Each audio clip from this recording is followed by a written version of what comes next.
From the bizarre world of the paranormal to the sinister secrets of the U.S. government, the Black Vault has become known worldwide as the premier spot for anything and everything conspiracy. Now, join me, John Greenewald Jr., as we dive into the research together in hopes to decipher these mysteries. This is the Black Vault Radio.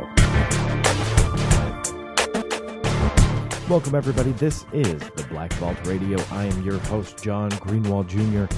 Thank you so much for tuning in. Always a pleasure to have you download the Black Vault Radio podcast from the show archive. If you're listening on Paranormal Radio Network or if you're listening to the Anomaly Radio Network, both now syndicators of BVRN, please feel free to come on over to theblackvault.com. Check out the show archives.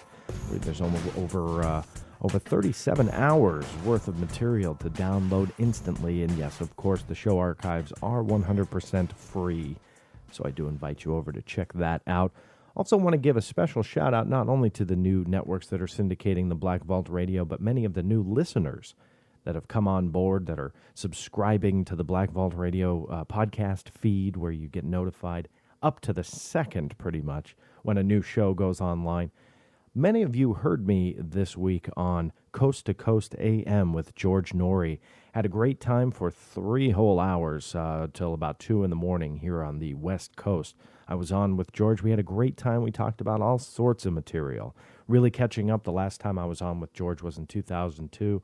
So we caught up on a lot of the most recent research. We caught up on some of the Stephenville, Texas UFO sighting facts and figures. Always love talking about that because I learn every day new things that are coming out over there in Stephenville. But I did share a story which I wanted to share with you real quick here on BVRN that I haven't really announced on the site yet. And the reason is because I'm still waiting for the documents. However, when George did bring up the Stephenville UFO Texas sighting, now, let me preface this whole thing. If you have no idea what we're talking about, I'm wondering where you've been because it's been all over the media.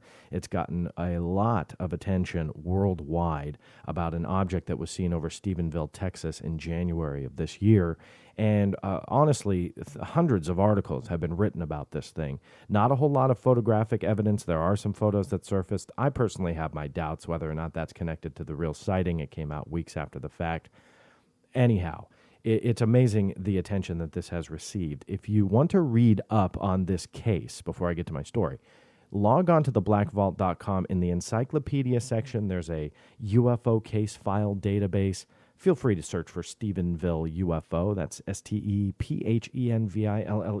Stephenville UFO, and you'll come up with it. Now, here's my story. So it took me a couple weeks to file a request regarding this sighting, simply because I had some pretty strict deadlines that I was facing at my job, so really wasn't able to sit down and focus on this thing. And I filed a couple Freedom of Information Act requests to Air Force bases in and around the area that could have possibly had aircraft in the air. Now, remember, the original story, from you might not know, but the original story from the United States military was they had no planes in the area. There was nothing around, and that the UFO that was supposedly and allegedly chased by some F-16s, as noted by many of the witnesses, was in fact false. Now, once I filed this request, they got this on a Monday morning. I know, first thing, because I filed it via electronic mail, via email. That Sunday night, they got it first thing Monday morning. That story completely changed within 48 hours. The military then said, yes, we did have planes in the air. Now, I don't know if I had a connection to this. My request was not for any UFO information. It was actually, in fact, for the tower logs for all of these air bases in and around the area that could have had planes in the air. Now, not mentioning UFOs, not mentioning anything like that, they're not going to immediately just dismiss it and say, well, sorry, we don't have anything on UFOs, which is what they usually do. What they did was they acknowledged my request, and I haven't heard anything since. But they did change their story 48 hours later. I think those tower logs would have completely disproven their story, and I'm not sure if anybody else requested them, but I thought I'd throw that story out to you. I'm going to talk to Ruben about it.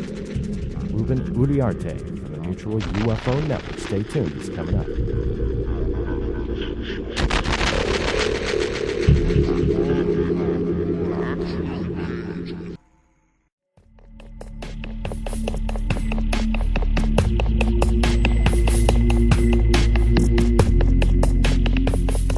back to the Black Vault Radio. I'm your host, John Greenewald Jr., and joining me on the telephone, Ruben Uriarte of the Mutual UFO Network, or MUFON as we more commonly refer to it as. Ruben, thank you so much for joining me. Oh, thank you very much for the invitation, John. It's been a while there, but really glad to be back. Absolutely, and for those listening who want to tune into one of Ruben's last interviews, it's on the show archives right there on BVRN. But Ruben, you have been a busy boy since we last talked here on the radio.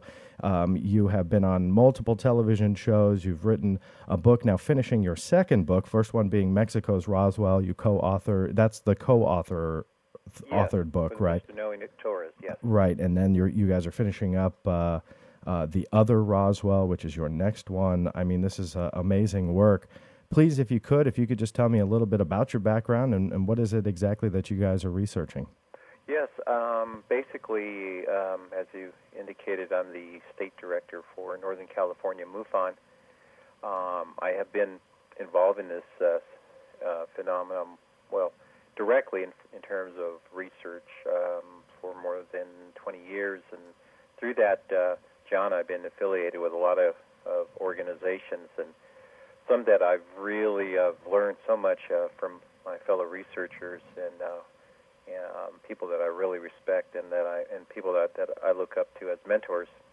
And with that, I was able to, for a number of years, I was involved with Joyce and Pike Murphy. They had a company called Beyond Boundaries, which was a tour group of taking people to various hotspots throughout the world. And I was so fortunate to get on board with that, where I served as a guide, a translator, and also as a research director. What was so neat about that was I had a chance to really go and travel and interact with folks from those particular countries, meet fellow researchers, study the phenomena, either from crop circles to chupacabras to abductions. You really start getting a worldwide perspective, and then when I hear other researchers talking about those particular areas, that it's like I already, because of my contacts and experiences, it's like I really got a good feel for that. Actually, a better or an inside look many times, and then with that also was with the crop circle phenomena, which I served as a state coordinator. Basically, here in California, we've had a few crop circles. Some that were quite spectacular, but a lot of our research was through traveling to England and then networking with fellow crop circle researchers here in the United States. Number of anomalies that have been occurring throughout, and then also aside from being the state MUFON director, I'm serving as a liaison with OMIFO, which is a new organization in Mexico, which is their national UFO group. And so I've had the opportunity to make a number of contacts, and then, of course, working with my good friend Noe Torres, who's been a part of this same project of us doing research on crash retrievals. So I've had a chance to really look at, cover the different aspects of this phenomenon. And I'm always blown away when, I think of something, and then all of a sudden, you come across something, and then all of a sudden you're really involved in it. I mean, an email can totally change your life. Yeah, it's amazing how that happens. Yeah. Well, let me ask you about your first book, Mexico's Roswell. Tell me a little bit about the subject that you explored in that. Yes, well, actually, it's kind of interesting, that whole term synchronicity there, John. A couple of years ago, I was approached on doing helping with a production on Mexico and UFOs, and at that time, the OMIFO group was starting to really carry off, and so I had connected the production group with them, and at that time, I was knew about the Koyame case, which is an incident that happened back in August 25th of 1974, where an object had basically